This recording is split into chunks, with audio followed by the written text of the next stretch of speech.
Kevin Neely here again. Is a very delicate town.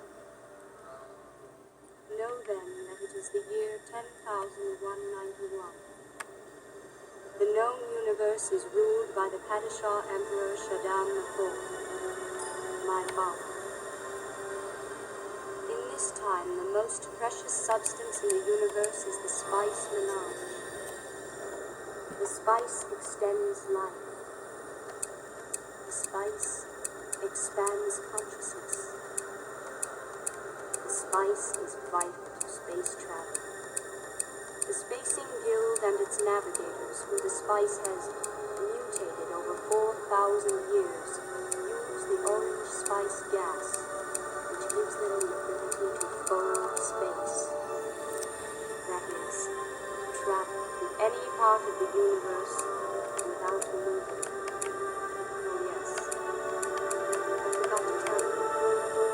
The spice exists on only one planet in the entire universe. A desolate, dry planet with vast deserts. Hidden away in the rocks of these deserts are a people known as the thru, who have long held a prophecy. A man of time, a Messiah, who would lead them to true freedom. The planet is Arrakis, also known as Dune. That's right, Dune, 1984. Brought to the screen by David Lynch, true masterpiece. If you don't know what you're looking at, it's a 450-meter sandworm eating a spice harvester.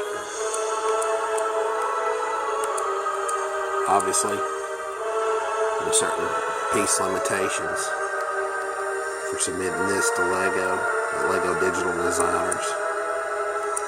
In which case, if it gets 10,000 votes and supports, it could be produced and made into a set.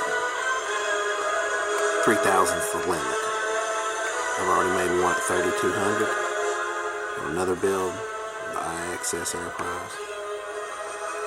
I don't want to take this over that limit. 2,500 pieces. 25, I think, to be exact.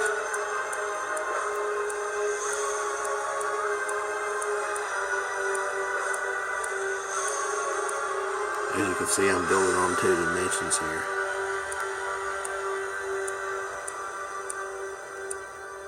I tried to create as much of the debris and the roots and underhang and the teeth.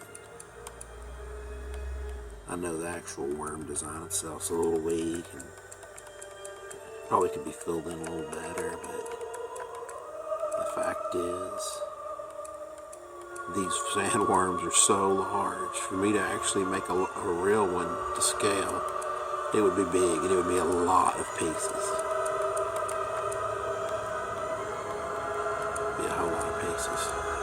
Here midway point of the video, I'm going to leave this sand screen and take you back to the build mode and show you the interior of that spice harvester a little bit.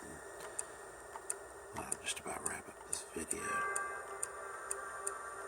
Hope you enjoy the Dune soundtrack I got playing in the background. A little background story. I kept my mouth shut. I never shut up, so I figured I'd keep my mouth shut and let the opening scene of the movie basically play and let her tell you the story of Dune. 1984, I know a lot of you weren't born yet and probably hadn't seen it. You know, I'm old school. I like old school vintage sci-fi. That's why I built this old school vintage sci-fi stuff in this Lego digital designer. I get these visions in my head of these scenes and I put them to print, basically. You know, down to the detail of that smoke coming out of the top of that stack right there. That thing, imagine that thing barreling through the desert. The true spice harvesters were a little bit more round in design.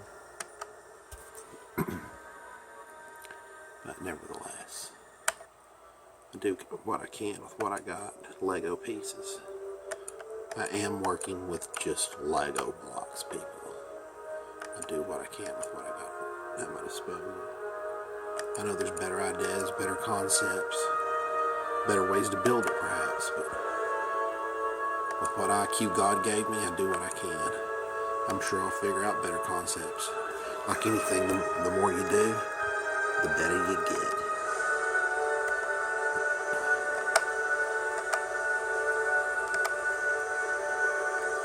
And I've seen a lot of other designs, and I've seen some genius designs by other people, Lego ideas that submitted. I think I saw a guy that did 11,000 piece version of the Titanic to exact scale. It'll blow your mind. If he actually hits 10,000, will it get submitted and produced? Probably not, because the practical factor costs Lego more to produce all those parts than they could sell the set for. So lose an equation. That's why you got to keep it under 3,000 pieces. It costs Lego money to produce these pieces out of plastic, just like anything. They last forever. Notice that work table in here, right there with these tools and stuff sticking up. A nice little touch, I think. You know, you're in there, you're doing all kinds of work, fixing things, harvesting spice, whatever they use that stuff for. You've traveled all parts of the universe without leaving your body. Been in space and time. Same concept as my other ship, the Event Horizon, you know, with this gravity drive. Shortest distance from one point to another is not a straight line, but actually been in space and point A on a piece of paper, folding it over to point B, and going directly through it. Of course, in the movie, that led them into another dimension or hell. Dune again, it's just great mid-80s sci-fi. Under the radar, you know. Never appreciated like Star Wars or more mainstream stuff, but the hardcore sci-fi guys like me, there's fans out there for the genre. And again, I don't know too many people building spice harvesters getting eaten by sandworms. Probably plays into just how crazy I really am. There's a crew in there. Obviously, they got behind one of them's head where you can see it's just like kind of like a ninja head, you know, where you can just see their eyes, you know, where their mouth's covered, and be wearing all kinds of, you know, filterization, obviously, and breathing devices because of the dune of the desert. I'll click back up here and hide this. Scan back out one more time. Switch back to our sand mode. I'll give you one last view of this amazing scene taking place. Kind of like my Rogue One Star Shield Gate base. You know, it's kind of a, you know, it's a death scene. These people are in their last moments before they leave their known existence of where they're from. And well, anyway, as always, I hope you guys have enjoyed this video. Live long and prosper.